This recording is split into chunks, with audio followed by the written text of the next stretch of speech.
ঝাড়গ্রামে সাঁকরাইলে জলমগ্ন ছবি। ধান ও সবজি চাষে বিপর্যয়ের আশঙ্কা। ঝাড়গ্রাম জেলার জুলুং ও সুবর্ণরেখা নদীর জল বাড়ার কারণে জলের তলায় সাঁকরাইল ব্লকের আন্ধারি ও রগড়া অঞ্চলের একাধিক গ্রামে চাষের জমি জলমগ্ন হয়ে পড়েছে।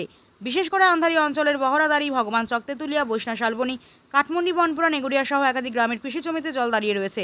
চাষিদের অভিযোগ, জমিতে ধানের চারা, সবজির বীজতলা নষ্ট হওয়ার আশঙ্কা প্রবল। একাধিক চাষি জানিয়েছেন, প্রতি বছর একই সমস্যা দেখা দেয়, কিন্তু 10 বছর ধরে বাঁশি খালের কোনো সংস্কার হয়নি। ফলে খালের জল বাইপাস না হয়ে জমিতে ঢুকে পড়ছে। জুলুং খালের বাঁধও খুবই দুর্বল, এমনটাই জানিয়েছে গ্রামবাসীরা। বৃষ্টি শুরুর আগে কিছুটা বাঁধ মেরামতি হয়, কিন্তু বৃষ্টির সময় কাজ বন্ধ থাকে। ফলে পরিস্থিতি আরও খারাপ হয়। বৈষ্ণব বহরাদারি থেকে কুকড়াকুপি যাওয়ার রাস্তা জলমগ্ন হয়ে পড়েছে। গ্রামের মানুষজন জীবনের ঝুঁকি নিয়ে যাতায়াত করছেন। সবজি চাষিরা উৎপাদিত ফসল বাঁচাতে মাথায় করে ঘরে নিয়ে আসছেন। অন্যদিকে সাঁকরাইল ব্লকের কৃষি দপ্তর সূত্রে জানা গিয়েছে, দ্রুত জল না নামলে ফসলের বড়সড় ক্ষতি হবে এবং কৃষকরা ব্যাপক আর্থিক ক্ষতির মুখে পড়বেন।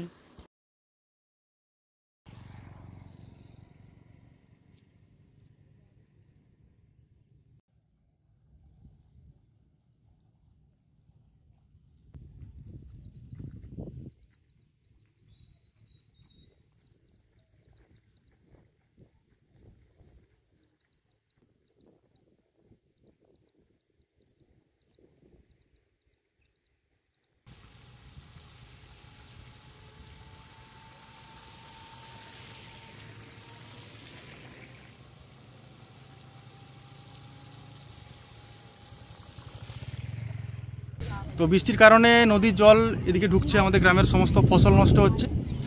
আর এটা প্রতি বছরই হয়, আজ নয়, এটা নতুন কিছু নয়, প্রতি বছরই হয় এটা। আর দীর্ঘ 10-15 বছর ধরে খাল সংস্করণে কোনো কাজ হয়নি, যেটা খুব প্রয়োজন। কারণ খাল সংস্করণ না করলে তো জলটা বাইপাস হবে কোথা থেকে? যা বৃষ্টি হয়, যা ড্যামে জল ছাড়ুক, সবই আমাদের এই গ্রামের মধ্যে দিয়ে যায় এবং ওই জমিনের মধ্যে দিয়ে যায়। কোন খালের কথা বলছেন? খাল বলতে আমাদের এখানে বাঁশি খাল রয়েছে, গ্রামের পাশে বেঁচা, গ্রামের পাশে বেঁচা, শালবনী গ্রামের পাশ দিয়ে গেছে বাঁশি খালটা। তো সেটার কথাই বলছি। আর দ্বিতীয় কথা হচ্ছে, বাচ্চাদের স্কুল, টিউশন সমস্ত কিছু বন্ধ। আর সব চাষ তো নষ্ট হয়েই গেছে, তলা ফেলেছিল, ধানের বীজ ফেলানো হয়েছিল, সব নষ্ট হয়ে গেছে। জেরে যে ব্যাপক বৃষ্টি হয়েছে, তার ফলে সুবর্ণরেখা নদীর জল এবং ডুং নদীর জলে ফুল হয়ে রগড়া অঞ্চল, আন্ধারি অঞ্চল এবং রোহিণী অঞ্চলে বেশ কিছু এলাকা প্লাবিত হয়েছে। এতে চাষের জমির বীজ তোলা নষ্ট হয়েছে এবং সবজি চাষের প্রচুর ক্ষতি হয়েছে।